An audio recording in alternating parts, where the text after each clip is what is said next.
Hello everyone, आज के इस वीडियो में हम डिस्कस करने वाले हैं कम्युनिकेशन प्रोसेस। ओके, एक कम्युनिकेशन प्रोसेस चैप्टर है, वो आज हम डिस्कस करने वाले हैं। फर्स्टली हम इसमें देख लेते हैं meaning of communication. What is the meaning of communication? The word communication comes from the Latin word communis which means common. Okay, जो ये कम्युनिकेशन वर्ड है वो एक लैटिन वर्ड कम्युनिस से लिया गया है। इसका मतलब होता है common. The basic ingredients of communication is commonness. Communication is exchange of facts, idea, opinion, emotions, etc. Communication क्या होता है? मतलब अगर हम नॉर्मली देखें, कम्युनिकेशन मीन्स किसी के साथ बातचीत करना, अपने जो आइडियाज़ होते हैं, इंफॉर्मेशन होती है, उनको शेयर करना आपस में। ठीक है, और जो कम्युनिकेशन है वो क्या होता है, ये सेम बात इसमें क्या रखी है, एक्सचेंज ऑफ फैक्ट, मतलब जो भी हमारे ओपिनियंस होते हैं उनको एक्सचेंज करना, हमारे जो आइडियाज़ होते हैं उनको एक्सचेंज करना, प्लस जो हमारे इमोशंस होते हैं उनके बारे में डिस्कस करना किसी के भी साथ, ये इसमें कम्युनिकेशन में आ जाता है। नेक्स्ट है communication is two way process. Communication अगर हम किसी के साथ मतलब कम्युनिकेशन करना चाहें तो इसमें हम एक पर्सन कैसे कम्युनिकेशन कर सकते हैं ना किसी के साथ, इसलिए इसमें एटलीस्ट 2 पर्सन होने चाहिए, 2 और मोर पर्सन में कम्युनिकेशन हो सकता है। In communication message is first send by the sender. Communication process में क्या होता है, फर्स्टली एक जो सेंडर होता है, मतलब जो कुछ बताना चाहता है, वो कोई भी मैसेज अपना सेंड करता है रिसीवर को, मतलब कुछ वो कहना चाहता है किसी अदर पर्सन को, तो वो पहले अपनी बात कहता है, then receiver the response and give feedback to the sender. और उसके बाद में जो भी रिसीवर होता है, जो उसकी बात सुन रहा होता है, उसको मतलब जो भी उसने कोई बात की है उसका फीडबैक देता है, उसके बारे में अपने ओपिनियंस और जो भी उसका रिस्पॉन्स होता है वो देता है। नेक्स्ट इसमें आ जाता है डेफिनेशन ऑफ कम्युनिकेशन। डेफिनेशन क्या रहेगी? Communication is the process of passing information and understanding from one person to another. Communication क्या है? एक प्रोसेस होती है कि हम इससे एक पर्सन के साथ अपने आइडियाज़ हैं वो शेयर कर सकते हैं। ओके, इसमें it is the process of imparting ideas and making one self understood by other. इसमें एक पर्सन होता है वो अपने आइडियाज़ है वो इम्पार्टिंग करता है, मतलब किसी को कुछ बताता है, और जो दूसरा पर्सन होता है वो उसको अंडरस्टूड करता है। जो ये डेफिनेशन है वो थियो हेमलन ने दी थी। नेक्स्ट इसकी एक डेफिनेशन और है, communication is an exchange of facts, ideas, opinion और इमोशंस बिटवीन टू और मोर पर्सन। मीन्स कम्युनिकेशन क्या होता है, इसमें कोई भी पर्सन है वो अपने जो भी उसके आइडियाज़ होते हैं, ओपिनियन होते हैं, इंफॉर्मेशन होती है, उसको एक्सचेंज करते हैं, और जो भी उनके मतलब ओपिनियन इमोशंस होते हैं वो एक दूसरे के साथ शेयर करते हैं। कम्युनिकेशन बिटवीन मतलब इसमें कम से कम 2 पर्सन होने चाहिए कम्युनिकेशन करने के लिए, बातचीत करने के लिए। ओके, वैसे जो मोस्टली कम्युनिकेशन का जो मतलब कॉमन जो मीनिंग होता है वो इसका क्या है, कम्युनिकेशन में 2 पर्सन होते हैं वो अपने डायलॉग को शेयर करते हैं। ठीक है, जो भी मतलब वो कुछ कहना चाहते हैं वो अपने इंफॉर्मेशन को एक दूसरे के साथ शेयर करते हैं।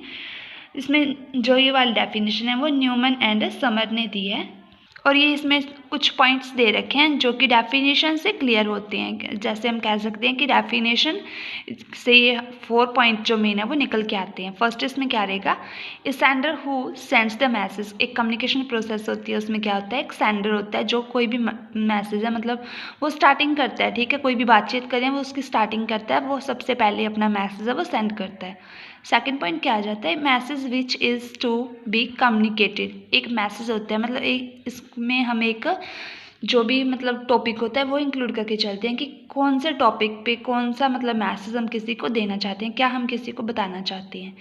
थर्ड पॉइंट है ए receiver who receive the message. Third इसमें एक रिसीवर आ जाता है जो जो हम कह रहे हैं वो उसको सुन रहा होता है, उसको समझता है, और उसके बाद में वो लास्ट पॉइंट पे हमें फीडबैक देता है। हम मतलब देखो 2 पर्सन कोई आपस में बात कर रहे हैं, ठीक है, फर्स्ट पर्सन है वो पहले किसी को कुछ बताना चाहता है, वो उसको बता देता है, उसके बाद में वो क्या करते हैं मतलब वो किसी टॉपिक के बारे में उसको बताता है, उसके बाद जो सुन रहा होता है हमारी बात वो हमें कोई पहले तो वो सुन लेता है, ठीक है, मैसेज रिसीव कर लेता है, उसके बाद में हमें रिस्पॉन्स देता है, फीडबैक देता है। ये जो कुछ पॉइंट्स हैं वो हमें डेफिनेशन से क्लियर होते हैं। ओके, नेक्स्ट इसमें आ जाते हैं जो कम्युनिकेशन प्रोसेस जो कम्युनिकेशन है उसके करैक्टरिस्टिक क्या है, उसका नेचर क्या है। फर्स्ट इसमें क्या है, 2 और मोर पर्सन। अगर हमें कोई भी हम कम्युनिकेशन करना चाहते हैं, किसी के साथ बातचीत करना चाहते हैं, एक पर्सन खुद से तो नहीं बातचीत कर सकता, इसलिए इसमें क्या है, एटलीस्ट 2 पर्सन होने चाहिए। ओके, 2 से ज़्यादा भी हो सकते हैं बट एटलीस्ट 2 होने चाहिए। और वो 2 पर्सन क्या करेंगे, एक पर्सन है वो सेंडर होगा और दूसरा उस मैसेज को रिसीव करेगा और उसके बाद में उसके बारे में अपने फीडबैक देगा। सेकंड इसमें आ जाता है एक्सचेंज ऑफ आइडिया। कम्युनिकेशन में क्या होता है, 2 पर्सन है वो अपने आइडियाज़ को एक्सचेंज करते हैं, वो जो भी उनके पास इंफॉर्मेशन होती है वो एक दूसरे के साथ शेयर करते हैं, ठीक है। थर्ड पॉइंट आ जाता है use of words as well as symbols. इसमें क्या होता है कि एक तो हम बोल के कम्युनिकेशन कर रहे हैं, ठीक है, मैं आपको कोई भी चीज़ बोल के बता रही हूँ। सेकंड हम इसमें क्या इंक्लूड करते हैं कि अगर हमें कोई भी कम्युनिकेशन करना है तो इसके लिए हम डिफरेंट जो सिंबल्स होते हैं उनको इंक्लूड कर सकते हैं, कलर्स होते हैं उनका भी हम यूज़ कर सकते हैं अपनी कम्युनिकेशन प्रोसेस को कंटिन्यू करने के लिए। इसमें हम एक एग्जांपल ले लेते हैं, जैसे सिंबल से हम कैसे यूज़ करेंगे। जैसे एक कंपनी है, ठीक है, वो कोकोनट ऑयल बनाती है, तो इसके लिए वो क्या करती है, एक तो वो ब्लू लेबल यूज़ करती है, जो भी मतलब उनकी पैकेजिंग, जो भी मतलब उनके बॉक्स में जिसमें वो कोकोनट ऑयल आता है उसके ऊपर वो एक ब्लू जो लेबल होता है उसको यूज़ करती है। और उसके बाद में वो एक उसमें कोकोनट का जो मतलब ट्री होता है वो बना देती है और उसका कलर कौन सा होता है, ग्रीन होता है। या फिर वो जो कोकोनट होता है वो उसको ही उसमें दे देती है, फ़ोटो में दे देती है। इससे जो भी ये सिंबल्स होते हैं इनसे हमें क्या पता लगता है कि ये कोकोनट ऑयल है, ठीक है। इसमें कुछ वर्ड्स भी लिखे होते हैं जिनको हम रीड करके ईजिली समझ सकते हैं। ये था इसमें थर्ड पॉइंट में। फोर्थ आ जाता है म्यूचुअल अंडरस्टैंडिंग। इसमें क्या होता है कि जैसे हम कोई कम्युनिकेशन करना चाहते हैं तो इसके लिए जो म्यूचुअल अंडरस्टैंडिंग होनी है वो ज़रूरी है। जैसे हम कोई भी मैसेज, जैसे मैं आपको कोई बात बता रही हूँ, ठीक है, और इसमें मैं तो आपको कोई बात बता रही हूँ बट ये भी ज़रूरी है कि जिस वे में मैं आपको कोई भी बात बता रही हूँ आप उसको उसी वे में समझो, इसका कोई और मीनिंग ना लो। मीन्स जो आपकी सेंस है वो भी सेम ही हो मेरी बात को समझने के लिए। ओके, नेक्स्ट इसमें पॉइंट आ जाता है personal and non personal communication. जो एक कम्युनिकेशन है वो पर्सनल भी हो सकता है, नॉन पर्सनल भी हो सकता है। पर्सनल क्या होता है, जिसमें हम किसी भी पर्सन के साथ फेस टू फेस टॉक करते हैं। ओके, नॉन पर्सनल क्या होता है, जिसमें हम किसी पर्सन के साथ फेस टू फेस बात नहीं कर रहे होते, जिसमें हम मतलब जैसे मैसेज का यूज़ कर सकते हैं, ऐसे किसी को रिटर्न टेक्स्ट कर दिया या फिर कॉल पे हम बात कर रहे हैं, वो हम नॉन पर्सनल कम्युनिकेशन में इंक्लूड करते हैं। इसमें हम कह सकते हैं कि जो अगर हमें किसी के साथ कोई बातचीत करनी है तो वो हम पर्सनल भी कर सकते हैं और नॉन पर्सनल वे में भी कर सकते हैं। जैसे किसी भी प्रोडक्ट से रिलेटेड कोई भी एडवर्टाइजमेंट है वो टीवी पे दिखाई जा रही है तो वो क्या है, नॉन पर्सनल कम्युनिकेशन है।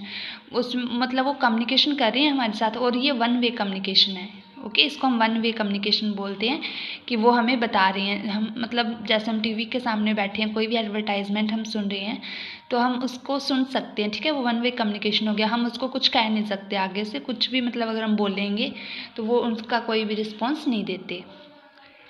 6 पॉइंट आ जाता है कंटिन्यूस प्रोसेस। जो कम्युनिकेशन है वो एक कंटिन्यूस प्रोसेस है। जो कम्युनिकेशन प्रोसेस है वो किसी भी बिजनेस यूनिट में एक जो रेगुलर एक्टिविटी है वो मतलब जो भी एक मतलब एक्टिविटी है जो रेगुलर की जाती है, ठीक है। ऐसे नहीं है कि जैसे हमें कोई भी बात करनी है, जैसे कोई भी एम्प्लॉयज़ हैं वो एक दिन किसी के साथ बोल ली तो उसके बाद वो बोलेंगे ही नहीं। इसमें हमें जो कम्युनिकेशन होता है वो एक कंटिन्यूस प्रोसेस है, हमें इसके लिए ज़रूरत पड़ती रहती है कि हमें कब किसी से कोई कुछ पूछना होता है, कभी हमें कोई बात करनी होती है किसी के साथ। और इसमें ये नेसेसरी भी होता है कि हम कंटिन्यूस किसी के टच में अगर बने रहना चाहते हैं तो इसके लिए हम उनके साथ कम्युनिकेशन करते रहें। लास्ट पॉइंट आ जाता है यूनिवर्सल। जो कम्युनिकेशन है वो एक यूनिवर्सल फिनोमिना है। मीन्स जो भी मतलब सभी लोग हैं वो एक दूसरे के साथ कम्युनिकेशन करते हैं, अपने आइडियाज़ और फैक्ट को एक्सचेंज करते हैं। ओके, नेक्स्ट इसमें आ जाते हैं objectives of marketing communication. Objectives क्या क्या होते हैं मार्केटिंग कम्युनिकेशन करने के। इसमें मतलब ऐसे तो कुछ मतलब सीधे लाइन में बताए हुए थे बट मैंने जो की पॉइंट्स हैं वो इसमें लिख रखे हैं, उनके अकॉर्डिंग मैं आपको आगे एक्सप्लेन कर देती हूँ। फर्स्ट है इन्फॉर्म। मीन्स अगर हम इसमें कम्युनिकेशन कर रहे हैं तो हमारे कौन कौन से ऑब्जेक्टिव रहेंगे। ओके, फर्स्ट इसमें है इन्फॉर्म। जो भी हम कम्युनिकेशन कर रहे हैं उसका जो फर्स्ट मेन ऑब्जेक्टिव होगा वो क्या होगा, इन्फॉर्मेशन देना। जो हमारे टारगेट ऑडियंस है उनको किसी भी प्रोडक्ट के बारे में, किसी भी मतलब बात के बारे में हम उनको इन्फॉर्मेशन प्रोवाइड करवाते हैं, ये इसका मेन ऑब्जेक्टिव है। उसके बाद में है सेकंड रिमाइंड।